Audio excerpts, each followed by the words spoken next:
want to record that so I can go back and be able to take minutes. I can't take minutes and watch all these screens all at once. Okay, So, all right. Just to recap, Jane,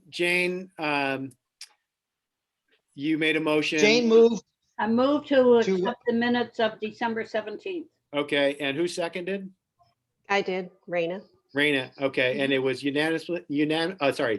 approved with one abstention from Karen. Well, there was a correction. And there was a correction, which was that Pat Shearer was not present. Okay, great. I've got it on the recording now, so we're good to go. Thank you. Okay, thank you. And the November 5th meeting, are we ready for that? I'll move to accept the minutes of November 5. I'll second that. So that's with Len and comment Mike. that They still say draft. Right, I will change that once we approve it to. Discussion? Okay, again, could you raise your hand if you are supporting the minutes as, and I'm seeing everyone. So that's unanimous. And Karen, you're abstaining? Karen will abstain, yes. And I abstain. Okay, yeah, so 2 abstentions. Yeah. Thank you. Yeah. Thank you. I will make the announcement that this is being videotaped and recorded. Just so everybody knows. Okay. I'm going to move this along because we have so much to do. So you have any other announcements regarding postings or anything, Greg? No, this will be posted on YouTube as usual on our YouTube channel. We do have a guest though. Do we? Is this Christy? Christy, yes. Would you like to announce yourself? Hi, my name is Christy Solda. I live in Berniston, so I'm a resident here, and I'm very interested in what is happening. Great. So thank you for letting me be here. Welcome.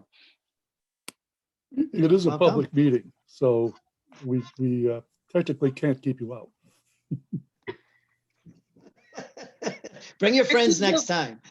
Christy's Yes, observing indeed. and hopes that she may The become more a the member merrier. of the committee. So she's this person I spoke of last time that was interested in joining, but has yet to hear from to be appointed. So we hope that can happen after she observes, maybe. That's terrific. All right, thank you. Sounds, Renee, like you've been busy recruiting. All right, so just some quick updates. Greg and I did have a meeting with the consultants to go over a reformatting issue that the Finance, Transportation, Facilities Committee brought up. It wasn't going very well from the converting it over. We spoke to Mark. Mark is working on that and will make that correction and get us it in a better format. Also, Any time frame, Ellen? Pardon? Any time frame on that? I think he said within the next 2 weeks. Greg, is that your recollection? You can nod yes or no. Yeah, he didn't give us a date, but it's going to be relatively soon, Mike. Okay. Yeah, I can reach out to him again just to find out though. Well, And the other thing is, let's just hope we get it. well, I'm sure we will. I mean, he was not opposed to that at all. He said, okay, let me see what, and he looked at it. And so I see there was full cooperation. Well, just So, the timing. I mean, the sooner the better. I mean, yeah. And so the other part is in that conversation we had with them, it was about, the clarification things that we had asked for, that will be included in there. They're not going to be putting their notes in as they had on the side, but the clarification points that we had raised for that language. So the second thing was we did have a meeting with the 2 superintendents, Brian and John, and they are very, very helpful. They've got some great insight. And so one of the things that they had an interest in is having more of a focus going forward with another grant on curriculum and what can be done around that area. They said that that's extremely important. And we need to take a much deeper dive into the areas of curriculum So that's something that we'll definitely follow up with. I think they're both right on with that. Also, one of them mentioned about it would probably be a good idea at this point, the next time around, or at this time, to look at the teacher's contract, look at salaries, look at how those line up, and look at benefits, and have them analyze that area. They just did a very cursory look before. So they suggested that gets some attention in much more detail this time around. So those were the two takeaways that I had from that meeting. They're looking forward to a follow-up at some point. Crazy time of year because of the pandemic, and are you having school, you're not having school. So they're pretty busy dealing with those issues. Greg, did I miss anything on our Zoom call with them? Okay, you're shaking your head no. And then the Pioneer did at their meeting, they did vote to have a link to the website. You know, that's there for informational purposes so that people can be fully informed if they so choose to watch videos, minutes, see agendas, look at various documents, where we want to be as transparent as possible. And so this is one avenue we can do that, and we'll have to continue to explore more ways that we can do that. Then website information. Greg, can you speak to that for a minute? To what end? Just so I know. Well, for the agendas, you know, we went posted so that you have ample time, but making sure that, Oh, you know, sure, the yeah. link is on them. And Yeah, it just a friendly reminder to include a Zoom link or a Google Meet link in the agenda, so that I don't have to follow up with another email to acquire one, because I do have to have that link in the agenda to post it so people know where to go. And you can by all means, let people know that our website is up and share that widely in terms of the link. The agendas and minutes are in there that have been approved. I continue to try and update it. So if there's something that they're looking for and it's not in there, that they can contact us either through the web page.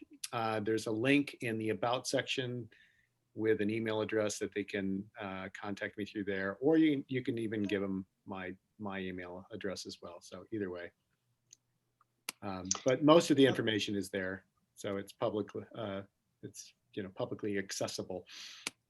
That's it. Thanks. okay. Any questions on that for Greg? Gone.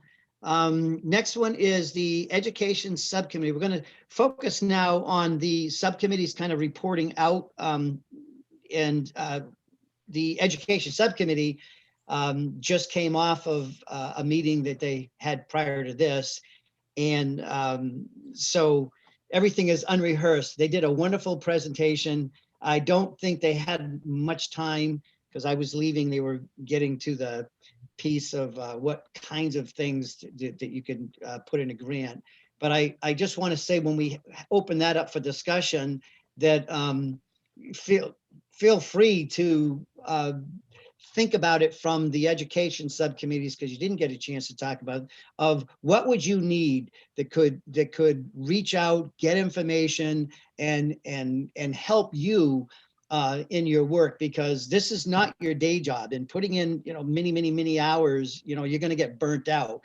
And so if we can have expertise doing your work the way that you want them to do this, will be really important. We're in the position now where, when the grant was written before, we were lucky that Mike Sullivan did that, because it created this group. But he wrote the grant to the best of his abilities of what he thought. We now have an opportunity to have this grant, which is due Monday, and be more in the driver's seat of, this is what we're looking for. Greg and I have been working on that a lot, based on information that we got before, but we're writing it generic enough that that we can probably cover areas that you have for concern. So Deb, I'm going to sort of step back and turn this over to you to take it forward. Okay. So we have met, since we all last met together, we've met twice. We met 2 weeks ago.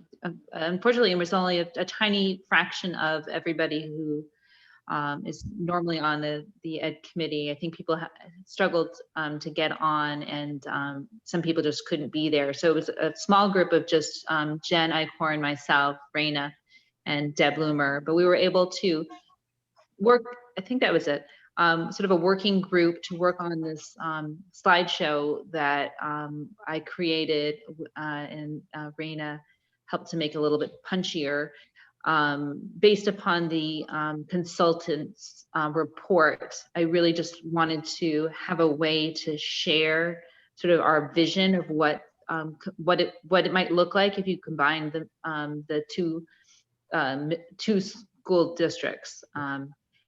And we also added ideas that the Ed Committee has seen as strengths when you combine the two districts. So, but if it's mostly was based on the consultant's report. It was good. It was good for us. I think it was good for me, certainly, to spend that much time looking at the report through the lens of education. I feel much more familiar with it than I did before. So it was a good exercise, but I spent a lot of time on it. And it's imperfect, but it's not horrible. I'd like to share it with everybody, and we can send it out, and people can look at it. My concern is I just don't want people going in and changing stuff. I'd rather have just feedback, and then Raina or I can change it, if that makes sense to people. I don't think it'll be good if people just go in and start messing around with it, because so much of it is from the report, and I wanted it to be from the report. Yeah, Greg, the question. Just a suggestion. When you have sort of a finalized version of this, so if people chime in and you make changes, at some point you can save it as a PDF and we can upload it onto the website so that Yeah. Yeah, just Exactly. so that they can't change it. Okay. Right. But that's exactly what we want to do, so people can access it, look at it, and then anyone in our committee, the whole full committee can take it and share it with other people. When you present it at the library or at a select board meeting, it would just be a good way to talk about the report, but also to talk about what we see as valuable about combining these two districts. It's not the challenges or negative. It's really pretty positive, I think. And I would like it to be more inspirational. So I'm really open to people, sharing their ideas from the larger committee. I mostly took ideas from the Ed Committee, of course. I guess maybe some of my own ideas too. But anyhow, so that's what happened 2 weeks ago. And now today we had a great crew of people who don't normally come to our meetings. These are teachers for the most part. I think there were no students. It was just all teachers. I think we had maybe 4 teachers from Great Falls and from Turner's Falls High School, and 2, I think, from Pioneer, which was wonderful. And because the meeting we didn't get done, we couldn't really hear what their thoughts were, but I'm hoping that they'll write their thoughts and their questions and send them to both Renee and to Deb, who both of them invited these people.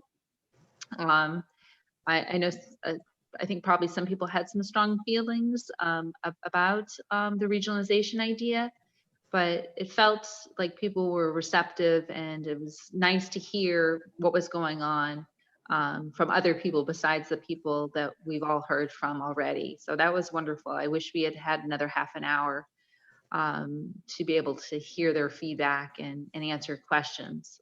So what I would like to do for the Ed Committee is to have another meeting and get those people back so we can have a discussion, which again, we really needed to have but could not have today. So I'll have to send an email to my committee and see if we can land on another time to be able to have that happen. Does that sound good to everybody? Yep. Yep. Yeah, okay. Did I miss anything, you guys?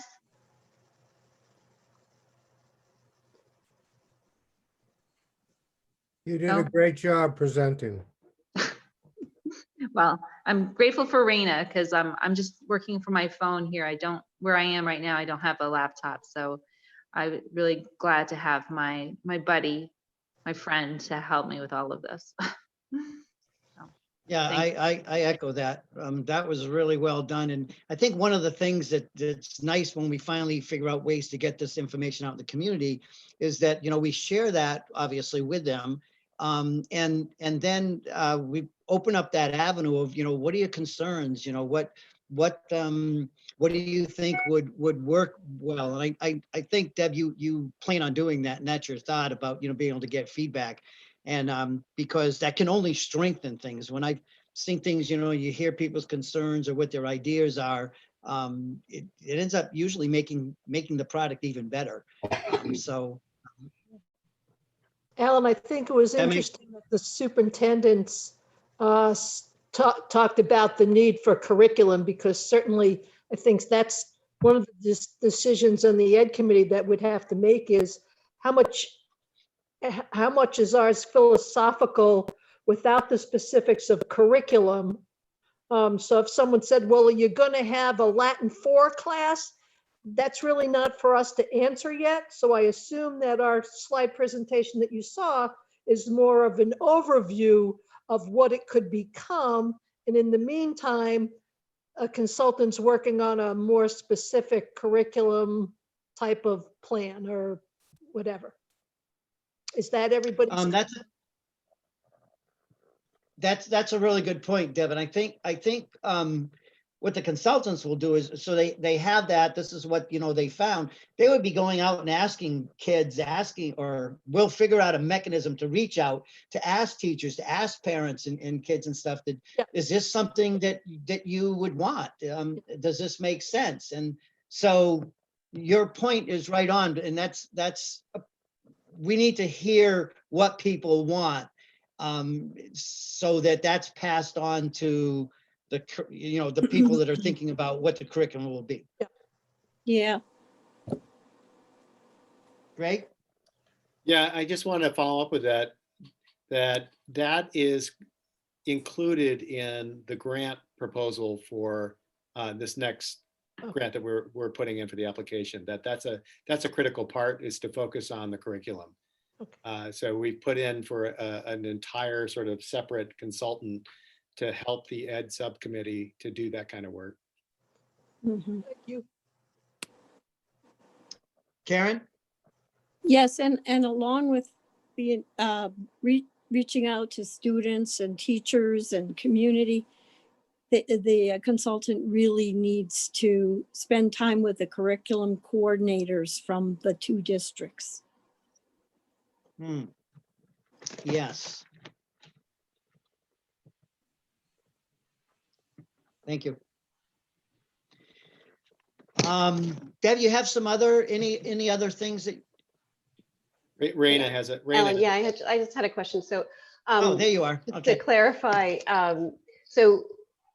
I think for the education committee and from, I think I'm speaking for the whole subcommittee, it would be really helpful to know what exactly the current curriculum offerings are. I think we've kind of pieced that together from our own experience, from what we know, but it would be really nice to have something more formalized where, we know that whether or not there is a football team at Turner's, or, we know what classes are being offered and what classes are running. So I think that kind of information is really important, in addition to like what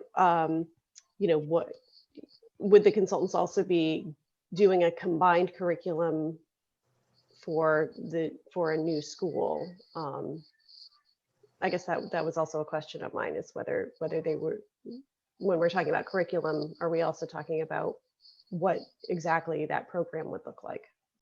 Yeah. Okay. Good point, Deb. I think, Alan, the numbers, if I were a community member who didn't think Latin was necessary in a high school, for instance, I would want someone to give me the data That was just said, gonna say that. like if I have a Latin 4 class, I only have 3 students, but if I had a combined school, the interest is that we would actually wind up with 8 students being serviced. So that's the type of thing I would like from the consultants, is to have more specific data so that when it's questioned, there's backup. Not just, well, we had around, Right. darn well someone's going to go. So what if you had 30? So I just think having numbers and data is important. I agree with that, Alan. That's why I had my hand up. I was gonna, Raina is right. Raina, is that how you say it? Is right on target, because it could go in the opposite direction. You could have 20 kids who want advanced placement, but there's only one teacher to teach the course. So I think that data is very important. And it would also So say that's the report is, the consultant's report is pretty slim on special ed. So it would be good to have sort of more fulsome understanding of what that would look like if it were combined for both, I mean, for our knowledge to be able to speak to it, because I'm sure lots of constituents are going to wonder, like, what about special ed? Yeah, Karen has a question. Yeah, I think those are all good points. I'm kind of wondering if you really think that the consultant's job is to design our curriculum. That wasn't my understanding. And I think we need to look to our combined administrations, the people trained in designing curricula, as well as not just course offerings, but whole sequences, such as being the pathways that are being planned in Pioneer right now. A bigger picture, in other words. Yeah, and they're not, just to be clear, they're not designing the curriculum. I mean, right. Think what they're doing is what could be, and then by going out to the educators and finding out what you just talked about. What are the educators? What are the administrators? What do they believe is in the best interests of kids that people will be interested in? And so they're basically reporting on the findings. Their findings are coming from the staff and from parents and from people. I don't expect them, and nor would I ever want them to sit down and all of a sudden design and think that they know what's best for us. That won't happen. No, thank you. Alan, I think it's probably a good time to just bring up the fact, the next steps that are at the bottom of the agenda.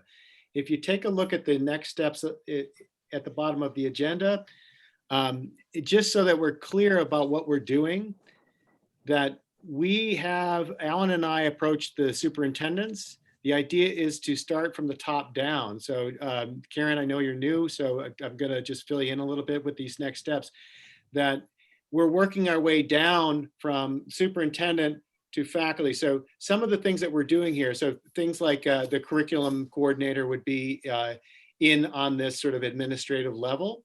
So that what we're doing is we're running the report across the superintendents, which they have weighed in. And so we've received some of their feedback. They are thinking on it, considering other things that they might want to add.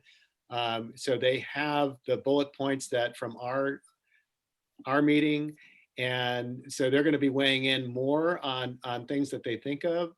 Obviously, the curriculum coordinator is another avenue to explore. Then the faculty. The idea was that if we start from the top down, by the time we get to parents and the public, the anticipation is if we started there, one of the first questions out of their mouths would be, well, what does the superintendent think, or what does the principal think, or what do the faculty think, right? They're going to look to those constituents to find out if we have actually had communication with them. So it makes sense to kind of do it in this order. So, and then in conjunction with that, we've got a new grant to take a deeper dive into these areas that we felt that are not deep enough. So things like, what would a more robust program look like if it was a larger region? And that is going to tie into talking with the curriculum coordinators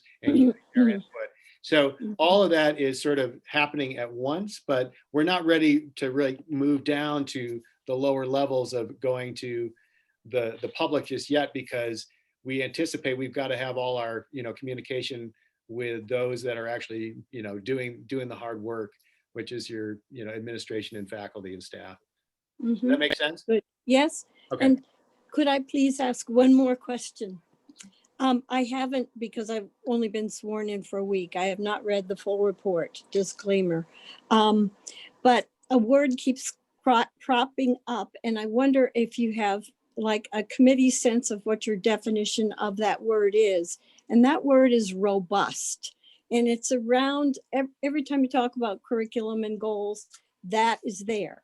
What does that mean to this committee? You're saying you wrote that in the report? No, I read that in almost every communication about the educational goals that we have in mind.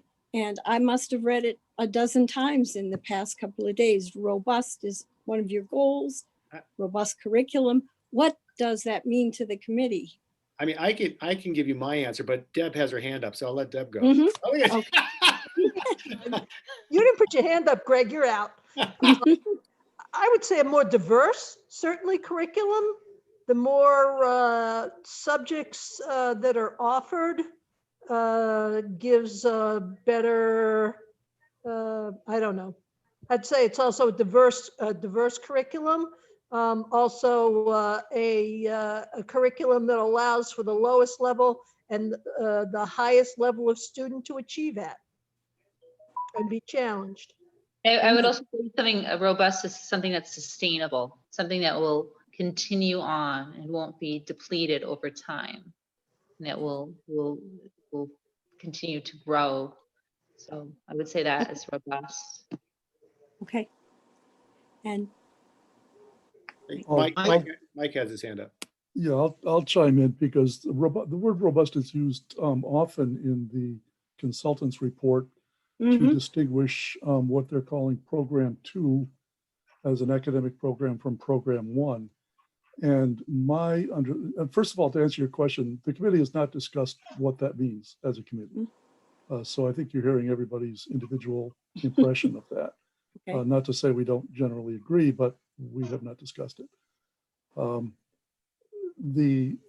My understanding in the consultant's report, robust is used to, as Deb said, distinguish between a curriculum which is basically what is kind of presented as being what we have now, which is perceived as being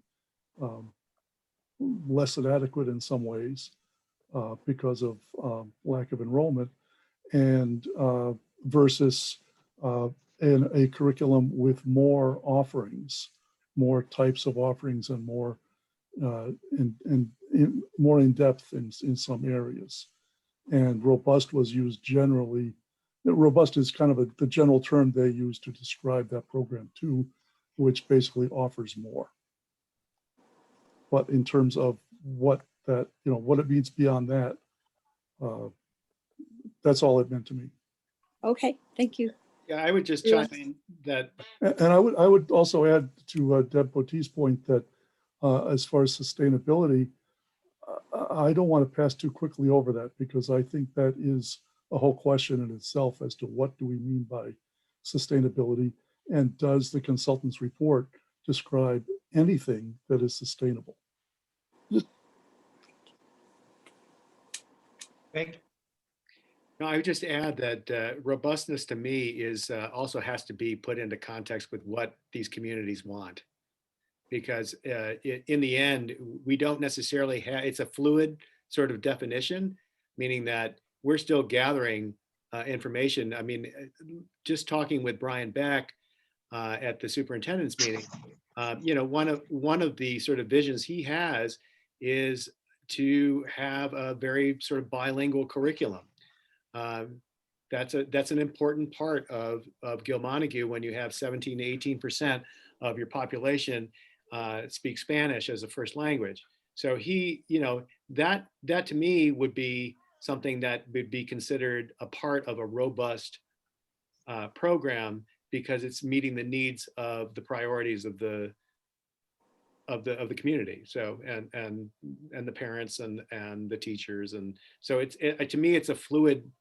It's sort of we sort of know what it means, but we haven't really arrived at exactly what it means until we have vetted it with the community.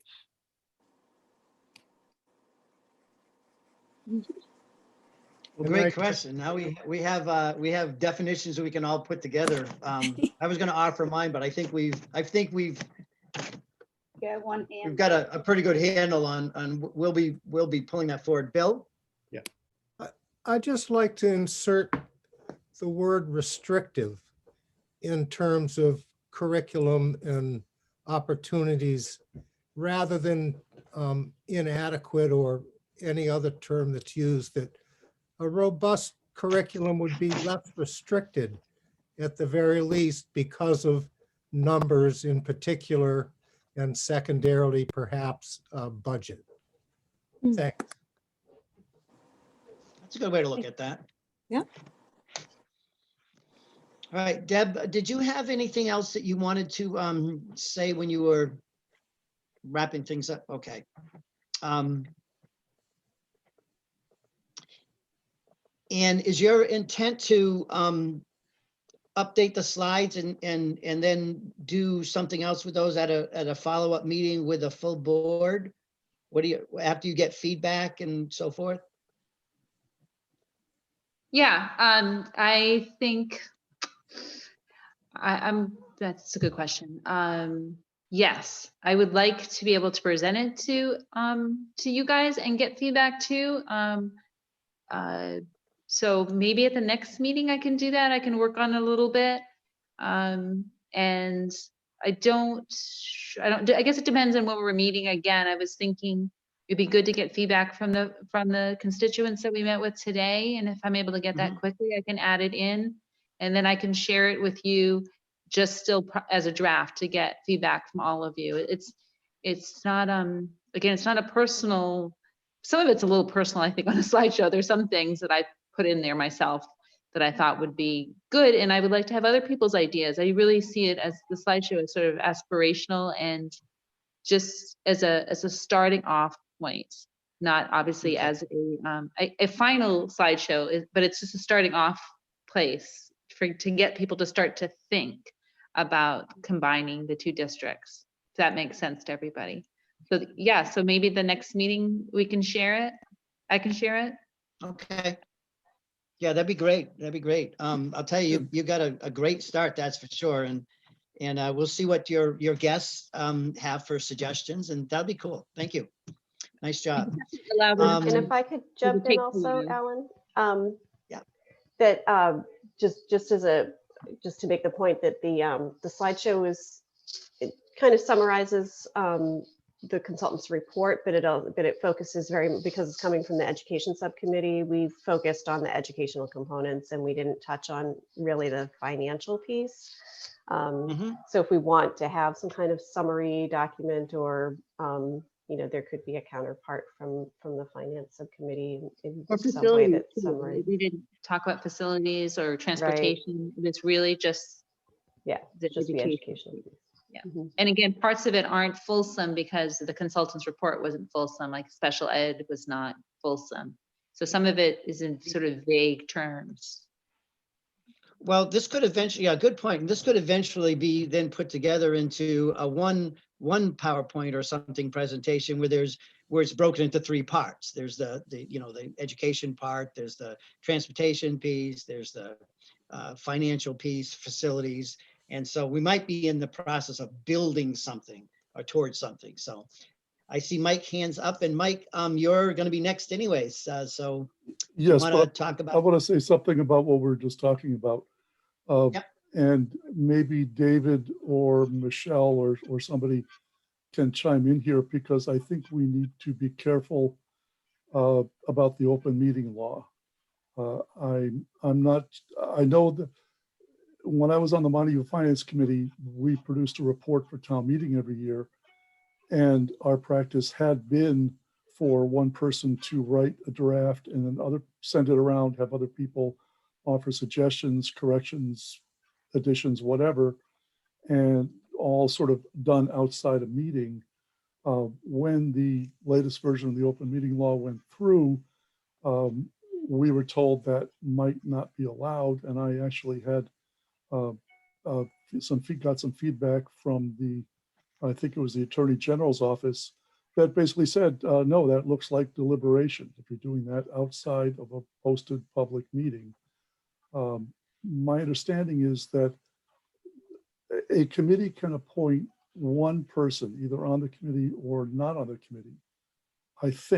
I know they can appoint someone who is not on the committee to do something, and that person can then consult with whoever they want outside of open meetings. Whether they can appoint one of their own members to do that, I'm not sure. But we just have to be careful because the state is very sticky and maybe nobody would ever complain. But I just don't think we should move happily forward thinking it's great to be sending stuff around via email, offering feedback through email. Because I think if someone were to complain, the state would be pretty clear that we're not supposed to do that. That's just my impression, so I want to bring it up. Yeah. I know where you're coming from. I understand that. I will, and you raise a good point. Let me see what the parameters are now, because it's so let me make sure I It makes it a understand. lot harder for us. I'm not arguing. Right. this No, is no. a system. But let me understand. I Let me think see it's if I really terrible, but understand. that's the way they do it. Yeah, let me see if I understand the question, so I'm framing the question correctly. Because if I frame the question differently, then we might get a different answer. I want to make sure that I'm framing this correctly. If we were to put this on Google Docs or where it's in a shared folder, and people can come on and offer their suggestions in whatever, which is then going to be a public document. I would be asking if that's what we're doing, would we be allowed to do that without violating the open meeting law? And so that would be the question they would be responding to. I just need to be clear. Am I asking the right question or I don't think, I mean, what Michael has described is true. And the result of that is I have seen meetings, half of meetings spent on doing minutes. The only things that we may technically do outside of a public meeting is talk about what to put on an agenda and when to meet. Something that my board does and the school committee does, I work for Board of Selectmen, is we have a hired staff person who's a secretary who takes minutes, distributes drafts, but I can also tell you that it is entirely possible to violate the open meeting law using a party external to the board who is basically working members of the board back and forth to a consensus outside of a meeting as well. And so we town coordinators have to watch that stuff, that we provide information, but not seek somebody's agreement that we're going to get the yes vote at a meeting. So it's a fine line and it's made more difficult. I think that and this is what I think the question should be, is, do we serve the public interest in these times by not having something that's eventually, but having something that is live for people to see? So I've been criticized as a school committee member for making comments on social media or sharing documents that are technically public. And I think that all goes to openness personally.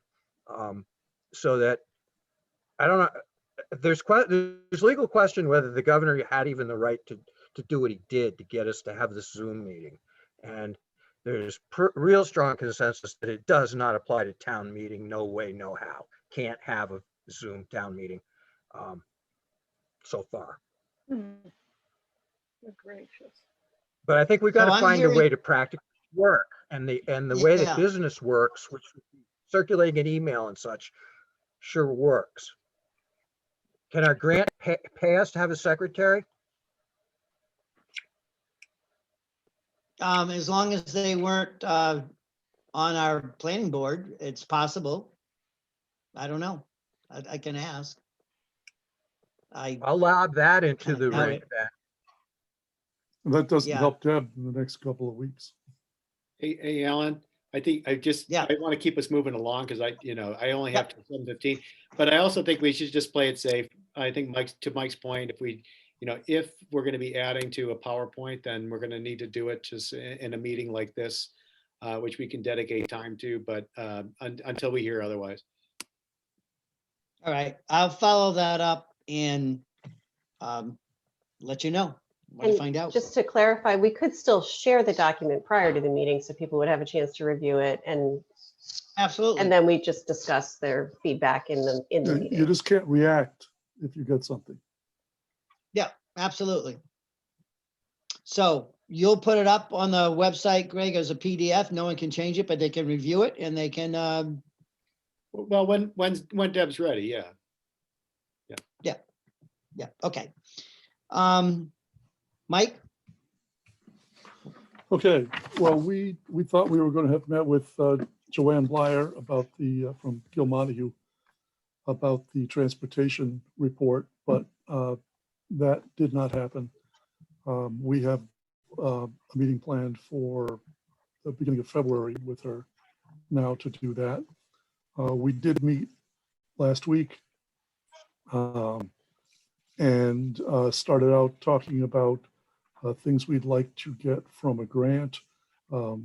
We mentioned again doing a more in-depth evaluation of the facilities of all of the districts. I believe we settled on really all the buildings without really coming to a decision on who we thought should own them in the end, but at least getting an evaluation of them seems like a good idea, whatever happens. After that, I had brought a couple of documents that I shared. One was a tool for doing 5-year projections based on a combined district using chart 50 in the consultant's report as a base for the budget that would start for FY21. And the other document was an enrollment history of Gil Montague and Pioneer going back to about 2015, showing foundation enrollment, charter out, and choice in and out, to just try to get a sense of what trends have been, which among other things shows that the NESDEC numbers appear to have been drawn from the DART reports on DESI's website, which the consultants told us about the DART reports. And I had wondered where the NESDEC enrollment figures came from. And it looks like NESDEC just used the DART numbers up until the time when they started making projections. And one of the things that my data shows is that the NESDEC projections were fairly significantly off for the next couple of years, which are the only ones we have actual data for. They were higher than the actual numbers. But it's not clear exactly how those DART numbers are arrived at. I think they seem to be students actually in class in the district, but how that translates to foundation enrollment and choice in and out and charter out is less clear. And I also shared that in a 5-year projection, if a combined district is in a hold harmless situation, that raises some questions about the sustainability, because being in a hold harmless situation definitely makes sustainability from a financial standpoint much more difficult. And So we could, the tool allows you to make different assumptions about things like both enrollment and state aid and budgets and that type of thing. So making different assumptions, you come out with different answers. But I think the basic point that I drew in the beginning is that it may look good in FY21, but it's not clear why how going forward it's going to look all that good if we are still in a hold harmless situation for the foreseeable future, because state aid will basically rise negligibly in years after that. And what does that do to the towns? So that's a question we haven't explored. The tool hopefully will be useful in helping us explore that. After that, we kind of had a discussion, didn't come to any conclusions, but I think it's fair to say that at one point or another, most members of the subcommittee have expressed skepticism at the idea that a combined 6-town district is really the best way to go in the future for various reasons. So I think that should be on the table, at this point, that some people feel that it should be much bigger, maybe one district or 2 districts for the entire county. There's also an opinion that maybe some, especially smaller towns, shouldn't be in districts, that there should be some other model for smaller towns rather than being part of a school district. And maybe that we need to look at things like how the schools themselves are configured, whether the educational models that we're using and the educational structures that we're using now are useful. So those are kind of general descriptions. I'll let other people on the committee chime in if they want to add to that. But I think the main takeaway is that most of us are not convinced that a good case has been made from kind of a financial sustainability standpoint.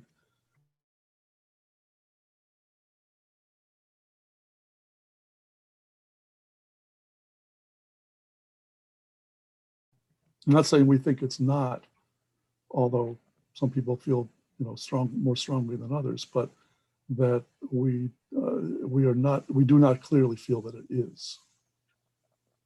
Anybody else want to chime in? Jane Dutcher, I'll just add that to what Mike was just saying about the 6-town district. When I look at it, I think that before too long, we're going to be right back here saying, who do we want to join forces with, because our district is too small, we can't sustain it. So do we want to put all this effort into a 6-town district, or do we want to ask the consultants to consider proposing a larger district than this?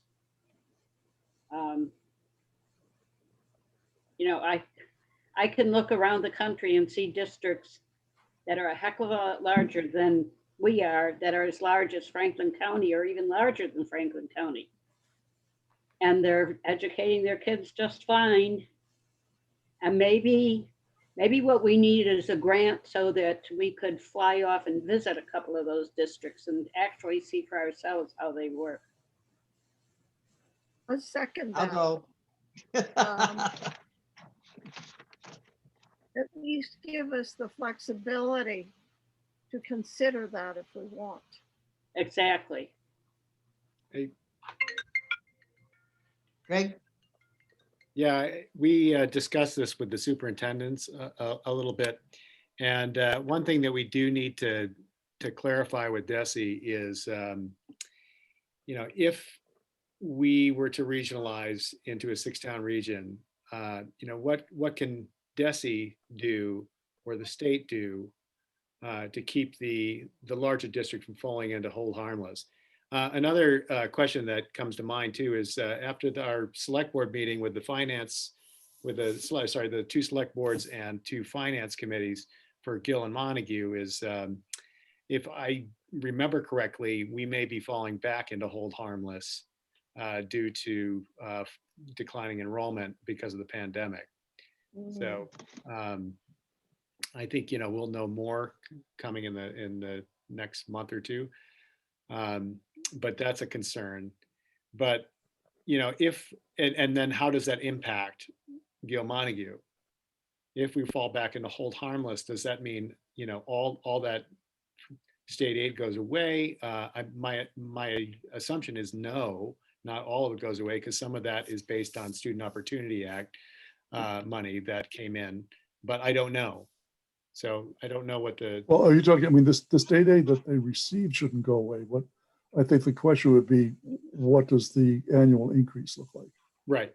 Okay, that's a better way of putting it. Yeah. So Which I think is I mean, that, to me, that's the key question, because if the annual increase in whatever scenario ends up being the $30 a student, $40 a student that Hold Harmless offers, that's below 1%. yeah, it's going to be, the budget. it's going to be a hit for sure. And so even if you get a big charge right at the beginning, at some point, you eat it up, basically, unless you don't raise your budgets very much. Right. So then the question becomes how little, how small of a budget increase can a robust, educationally vibrant district manage?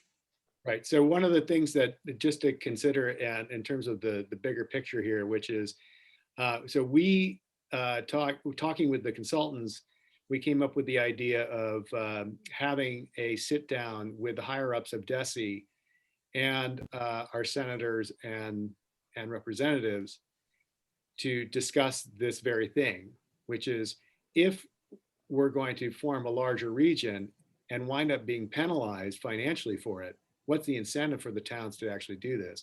Now, the way we see it, and this is, in my mind, is by taking this deep dive into the six towns, right? This is what we've committed to right now. There's no guarantee that we're going to make this recommendation one way or the other. We might, we might make a recommendation that programmatically it looks great, financially it doesn't look so great, but what we can do is have the conversation with DESE and the state and say, look, they didn't see this coming. They did not see that there might be a financial negative impact from two regions forming a larger region. Did not see it coming. So they've been chewing on this for only a couple of months right now, and they're probably overwhelmed with everything else going on. So we have to set up that meeting and have a sit down with them to say, look, here, this is the financial reality that we potentially, could have a pretty significant negative impact. So what is the state going to do about it? The beauty in this is that, right, by having this conversation, right, this becomes a larger issue. Maybe the idea is that we do have to be bigger than this.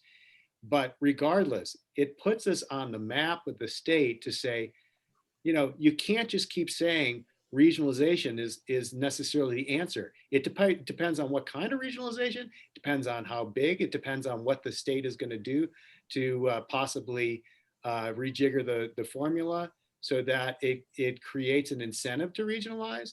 So this is an interesting thing we're going through, and that it's, it could push the state to make some decisions that they didn't even see. So does that make sense, Mike? Well, it makes sense. It sounds a lot like what happened 10 years ago in Gilmani. Yeah, where we did sit down with the state, with DESE and our legislators, and school administrators and the town finance committees and select boards.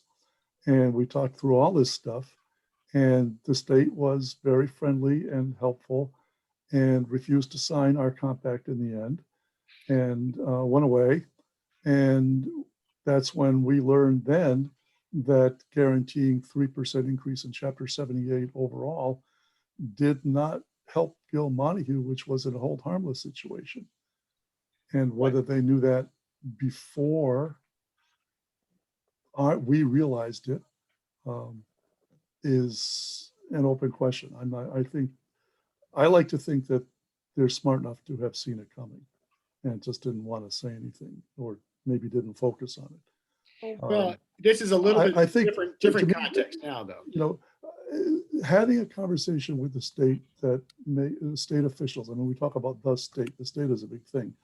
Having a conversation with DESE and our legislators about the shortcomings of how education is financed sounds like a great idea, with the caveat that we won't be the first people having those conversations, that the whole Student Opportunity Act was predicated on lots of those conversations.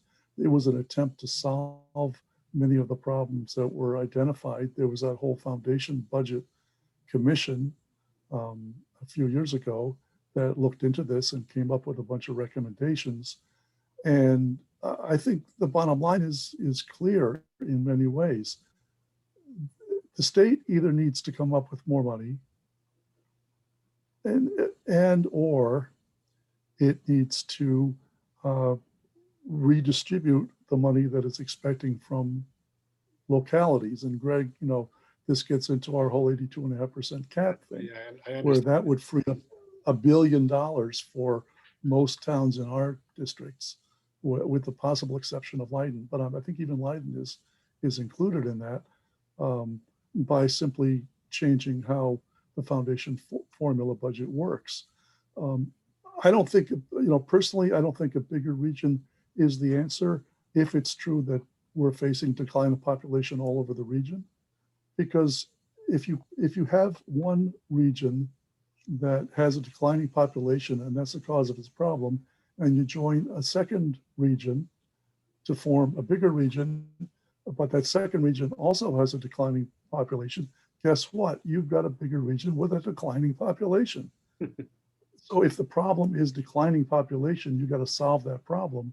And if you solve that problem, it's not clear to me that having a bigger region offers really any benefit, because if you've solved it, maybe the smaller regions work better, for reasons like transportation and community, involvement in the schools and, things like that, that the bigger you get, the harder those things get to maintain. So I think it's a complex question. And I think there are people at the state level who understand that this is a problem and even would like to solve it. But I think if an easy solution existed, it would be found. And I'm willing to engage in more conversations, but I also think we need to be realistic. And I'm not really all that interested in just spending a lot of time going down what looks like a dead end to me. So we need to be clear what I don't see it as a dead end, but because this is a unique situation that hasn't been done before. And so I think the state has its eye on us. And I do think that, that has been one of the mantras for many, many years, which is, those out in the western part of the state, they just need to regionalize. They're too small. They got declining enrollment. Yes. And I agree with you. I mean, as you know, I agree with you wholeheartedly on the redistribution. And we don't need to go down that road. But I think this does heighten the awareness even more so, because they can't, if we wind up with this conversation and they realize that they're going to run into situations like this in their own formula, where two regions forming a bigger region is stuck in the same situation, as you just pointed out, right? There's a problem then, that they don't have really a political talking point to say, well, your solution is to regionalize, because that's often the what we get from them, right? I mean, that. Well, I mean, here's a suggestion. How about writing a grant that says, DESE has been saying, as you say, for 10, that's what Jeff Wolfson was telling us 10 years ago, and he's still saying it. And, I don't get me started, but maybe if we were to write a grant to say, come up with sustainable regional configurations for towns in Franklin County. It could be one big region, it could be two smaller regions, it could be 6 smaller regions, whatever.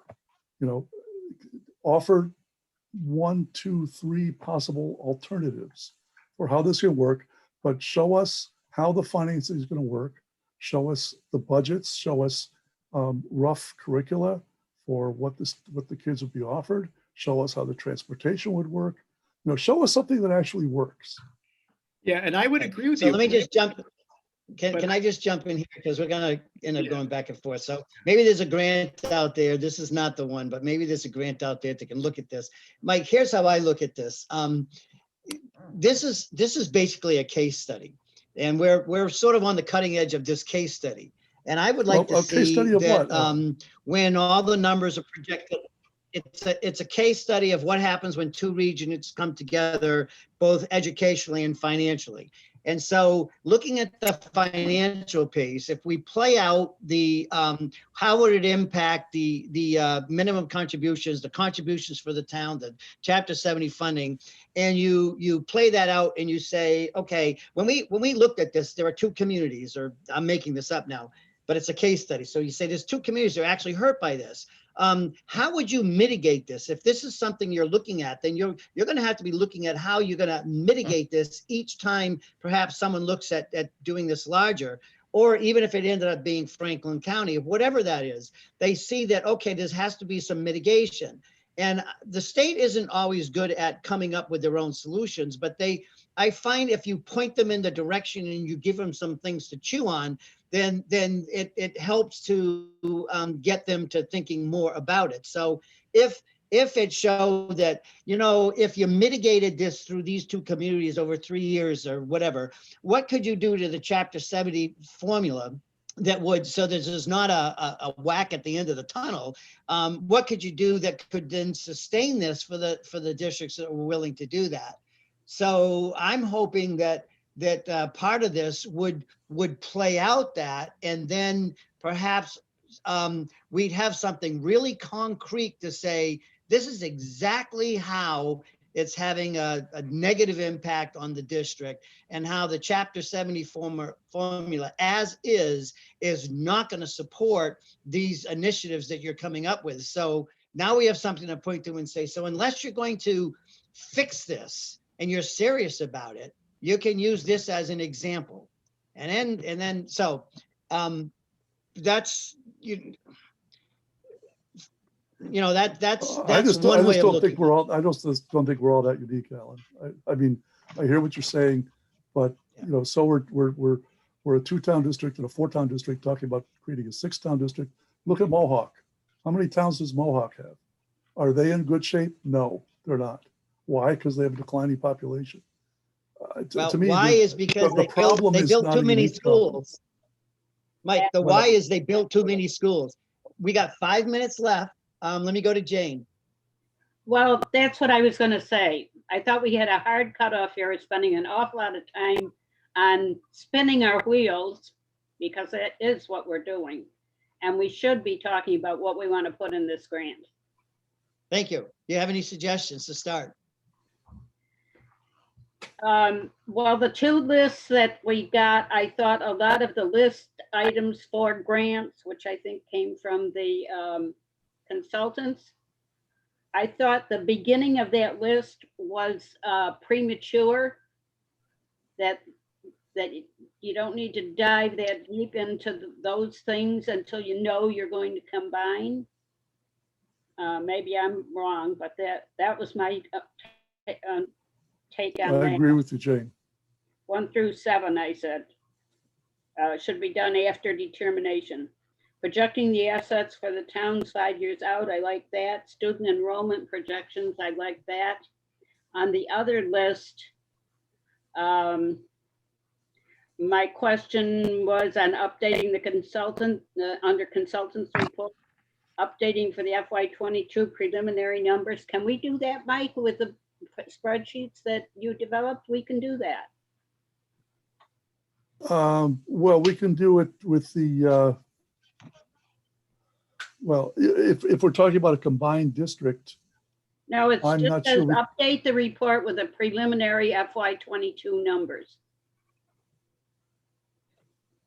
I don't Anyway, think that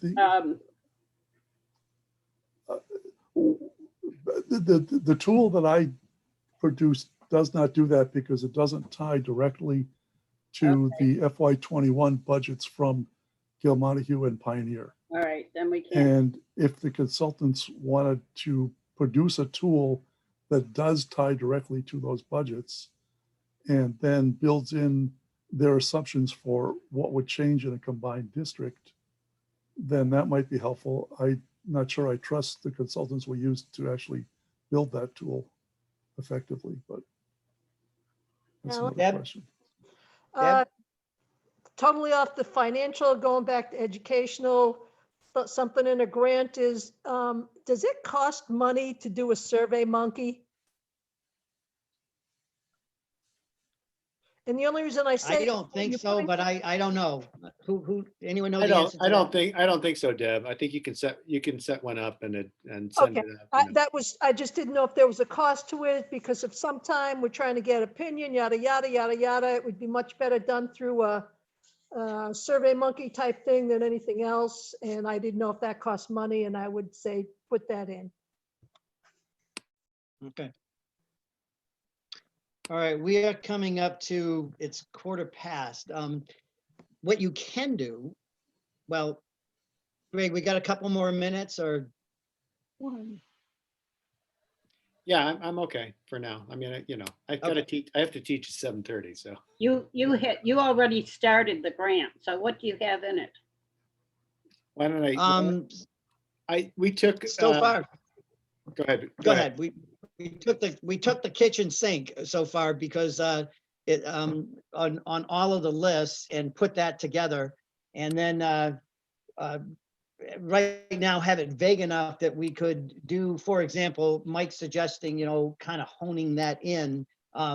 So when you say, exploring, and you have it larger, then we can hone that into whoever the consultants are to specifically carry that out. Well, the So other for comment example, that I had written down was that I would like them to tell us if they, more than 6 towns. I think that's going to be difficult, Jane. I'm not sure, we'd have to give some kind of parameters. I mean, like, what do you mean by that? I mean, all of Franklin County, or, I mean, that's I'm asking them to determine that. like, what's a proper size, or?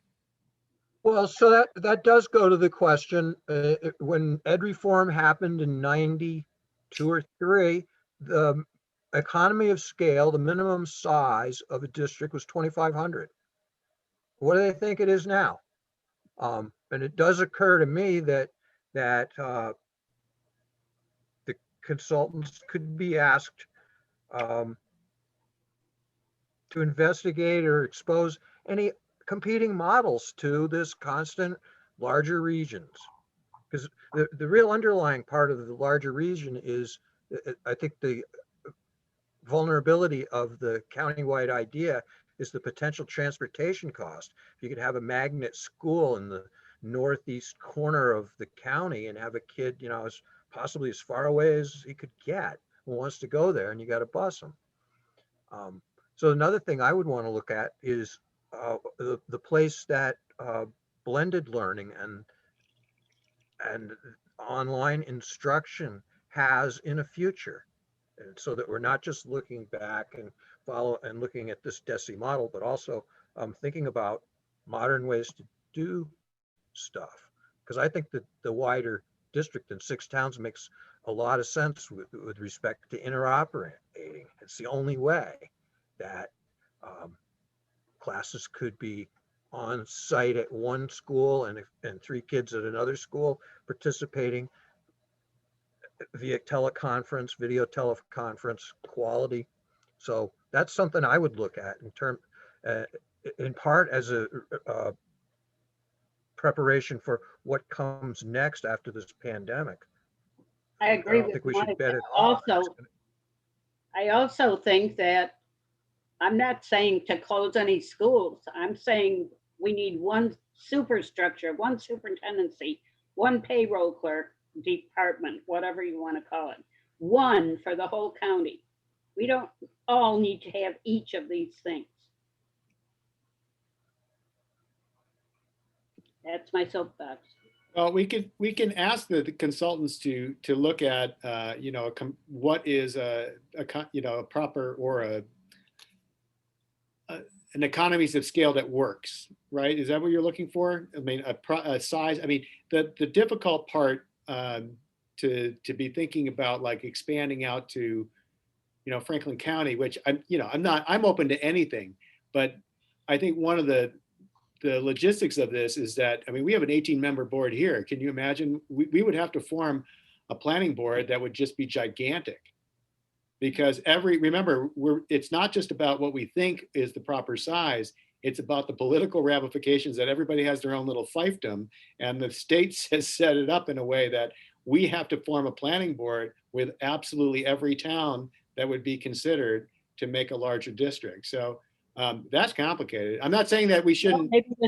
Maybe we have to get the state to change their requirement if we look at a much bigger district, combination of districts. I'm not disagreeing with you. I'm just going back to Michael's point that, the state, when we talk about the state, we know how easy and how difficult that is to have conversations. Well, that would be part of the consultant's report.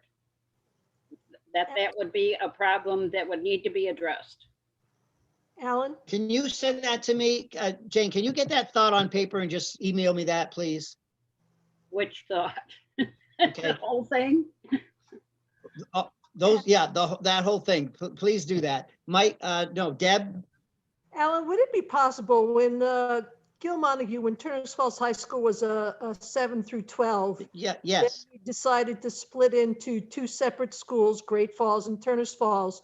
We actually went to other schools to see how they handled it.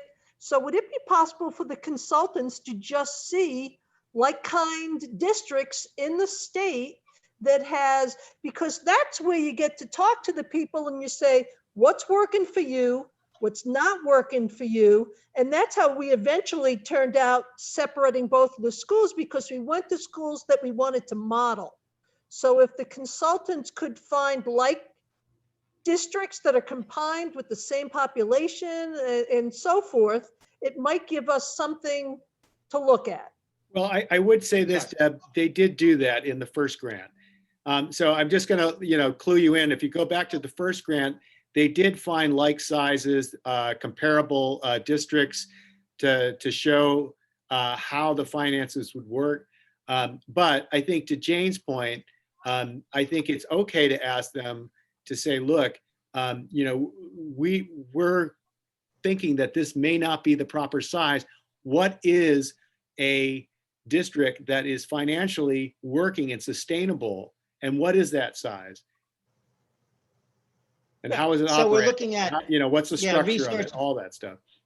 Yeah. So we can put in there research-based models, for this type of thing. So we'll put something in there like that.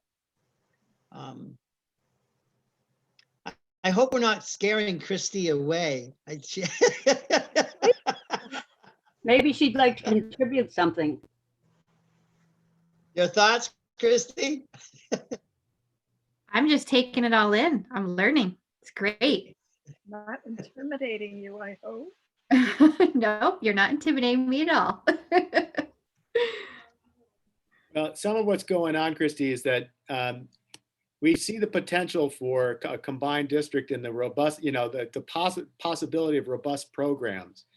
But we're running into a friction with, as the Finance Committee has pointed out, what is the reality of a larger district financially? It may not be financially sustainable, and we may be back where both districts are now, which is dealing with declining enrollments and battling the Chapter 70 formula because of that. So, that's a friction right now.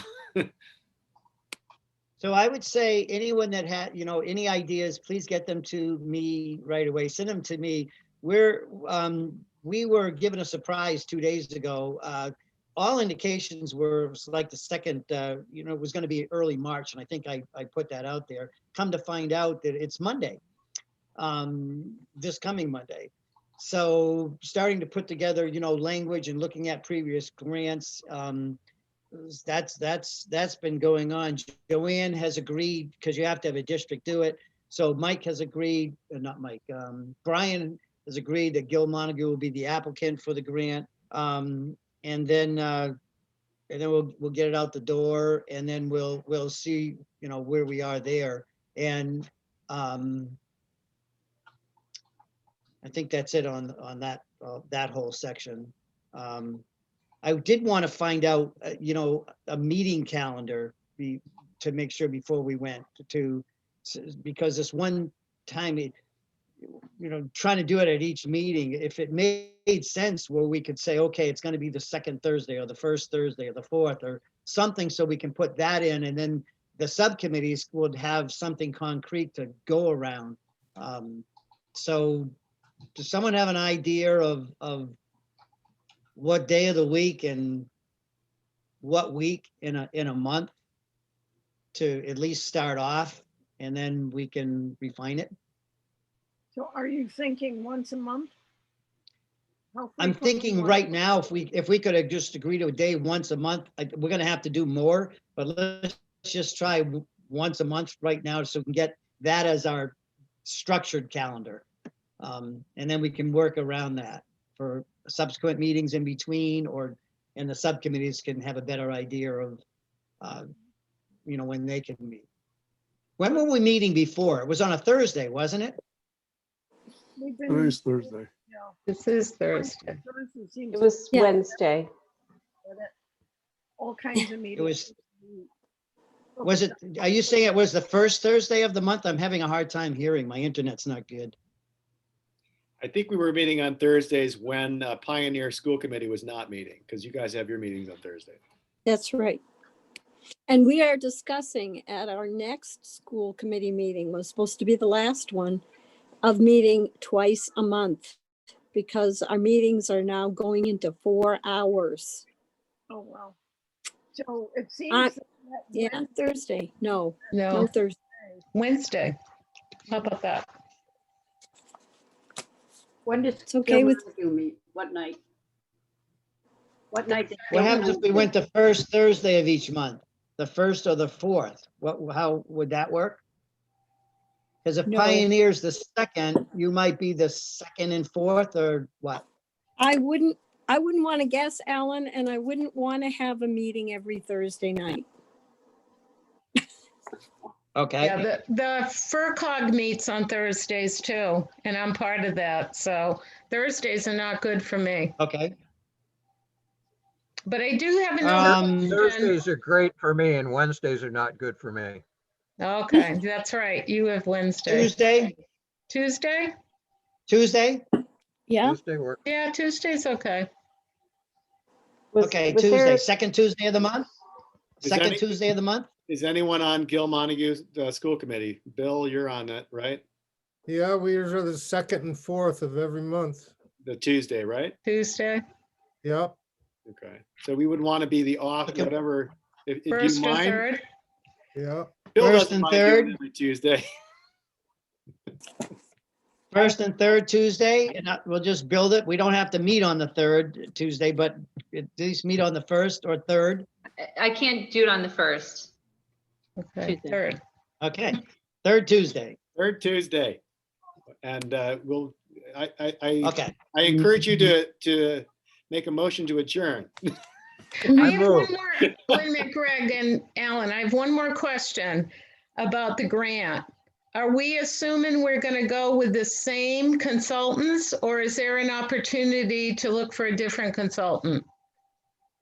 well, we can look for any consultant. We'll have to do an we'll do our RFS, request Yeah. for services, and we'll see who's out there. Okay? Okay, thank you. I can't do the third Tuesdays. Okay. Neither can I. oh, All right. I Well, know. we'll have to settle this another, like by email, I guess. Yeah. All right. Yeah, So we'll move have that to- we we'll have to do that. adjourn. I heard a motion to adjourn, right, Alan? Second, That was Second. Bill. All in favor? Bill, yeah, Bye. bye. it was unanimous. All right, thank you. bye.